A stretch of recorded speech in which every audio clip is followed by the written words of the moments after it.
వరంగల్ నుంచి వెళ్ళి Sudhakar is it there? Okay right. మరొకసారి మనం ప్రసన్న దగ్గరికి వెళ్దాం.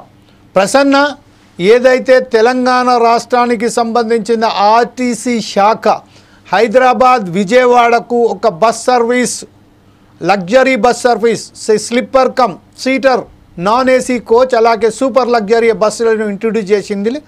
అందులో హైదరాబాద్ నుండి విజయవాడ వెళ్ళే ప్రయాణికులకు 10% డిస్కౌంట్ రాయితీ కూడా ఇస్తామని చెప్పింది. దీని వెనుక అంతర్యం ఏమిటి? ప్రైవేటు బస్సులను నివారించడానికి, అలాగే ఆంధ్ర నుంచి వచ్చే బస్సులను సైతం పోటీగా ఈ బస్సులు సంబంధించిన పెట్టడం అనేది వెనకాల అసలు కారణాలు ఏంటి? గ్రౌండ్ రిపోర్ట్ ఏంటి ప్రసన్న? జమిల్, తెలంగాణ టీజీఎస్ఆర్టీసీ ఏదైతే ఒక శుభవార్త చెప్పిందని చెప్పవచ్చు ప్రయాణికులకు. హైదరాబాద్ నుంచి విజయవాడ కానివ్వండి, హైదరాబాద్ నుంచి బెంగళూరు కానివ్వండి, ఈ రూట్ లోపల ప్రైవేట్ బస్సుల యొక్క ఆధిపత్యం ఎక్కువగా ఉంటది. ఆర్టీసీకి రెవెన్యూ పరంగా చాలా నష్టం చేకూరుస్తా ఉన్నది ప్రైవేట్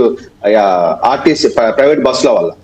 దాన్ని ఎదుర్కోవడానికి, అదే విధంగా ఎక్కువ రెవెన్యూ జనరేట్ అయ్యేటువంటి మార్గాలలో హైదరాబాద్ విజయవాడ, హైదరాబాద్ బెంగళూరు మొదటి స్థానంలో ఉంటాయి తెలంగాణకి. తెలంగాణ ఆంధ్రప్రదేశ్ వేరుపడిన తర్వాత ఏదైతే రెవెన్యూ టీజీఎస్ఆర్టీసీకి రావాల్సిందో అది ఏపీఆర్టీసీ కూడా పంచుకోవడంతో ఆర్టీసీ ఒక కొత్త ఆలోచన చేసిందని చెప్పవచ్చు. అయితే non AC sleeper come seater బస్సులు, అదే విధంగా సూపర్ లగ్జరీ బస్సులకు ప్రయాణికులు ఎవరైతే వెళ్తున్నారో వాళ్ళకి 10% సర్వీసులో డిస్కౌంట్ ప్రకటించి, అదే విధంగా Prasanna, just 1 minute. Raghava is you there?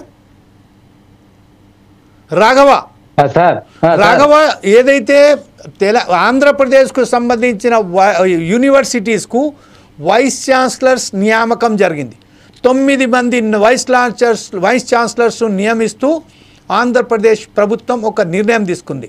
అందులో 3 తెలంగాణకు సంబంధించిన వైస్ ఛాన్సలర్స్ను కూడా అక్కడ పంపించడం జరిగింది. దీని విషయంపై మీతో ఎప్పటికే వస్తాము, అప్పటిదాకా మీరు రెడీ ఉండండి. ప్రసన్న, కమాన్, కంటిన్యూ విత్ యువర్ వర్షన్. ఏదైతే టీజీఎస్ఆర్టీసీ ఉందో విజయవాడ బెంగళూరు రూట్ల లోపల ఆ ప్రైవేటు బస్సులతోటి చాలా తీవ్రమైనటువంటి పోటీ ఎదుర్కొంటుందని చెప్పవచ్చు. ప్రైవేటు వారు అనేక సర్వీసులను ఏర్పాటు చేస్తూ టీజీఎస్ఆర్టీసీ రావాల్సిన రెవెన్యూని వారు తర్వాత ఏపీఆర్టీసీకి చెందినటువంటి బస్సులు పంచుకోవడంతో టీజీఎస్ఆర్టీసీ చాలా నష్టం వస్తుందని చెప్పేసి గమనించిన యాజమాన్యము ఒక కొత్త స్కీమ్ తీసుకురావడం లేదని చెప్పవచ్చు. ఏదైతే non AC sleeper come seater బస్సులు కొత్తగా ప్రవేశపెట్టారో వాటిలో సూపర్ లగ్జరీ బస్సులలో 10% రిజర్వేషన్, 10% డిస్కౌంట్, అంటే కనీసము ₹100 నుంచి ₹160 ప్రతి ప్రయాణికుడు దీని ద్వారా లాభం పొందుతుందని చెప్పవచ్చు. ఏసీ సర్వీసులో 8% డిస్కౌంట్ ని ప్రకటించని చెప్పవచ్చు. అయితే హైదరాబాద్ విజయవాడ రూట్ల లోపల ప్రతిరోజు మనం చూసుకుంటే వేల సంఖ్యలో బస్సులు రూట్లలో వెళ్తా ఉంటాయి. అది వాటిలో రెవెన్యూ జనరేట్ చేసుకోవడానికి, ముఖ్యంగా ఆర్టీసీ ఏదైతే ఈ ప్లాన్ చేసిందో అది రెవెన్యూ జనరేషన్ చేయడానికి ప్లాన్ చేసిందని చెప్పవచ్చు. దీని ద్వారా ఆర్టీసీకి ఖచ్చితంగా రెవెన్యూ ఎక్కువ జనరేట్ అయ్యి లాభంలోకి వస్తుందని చెప్పేసి కూడా ఈ సందర్భంగా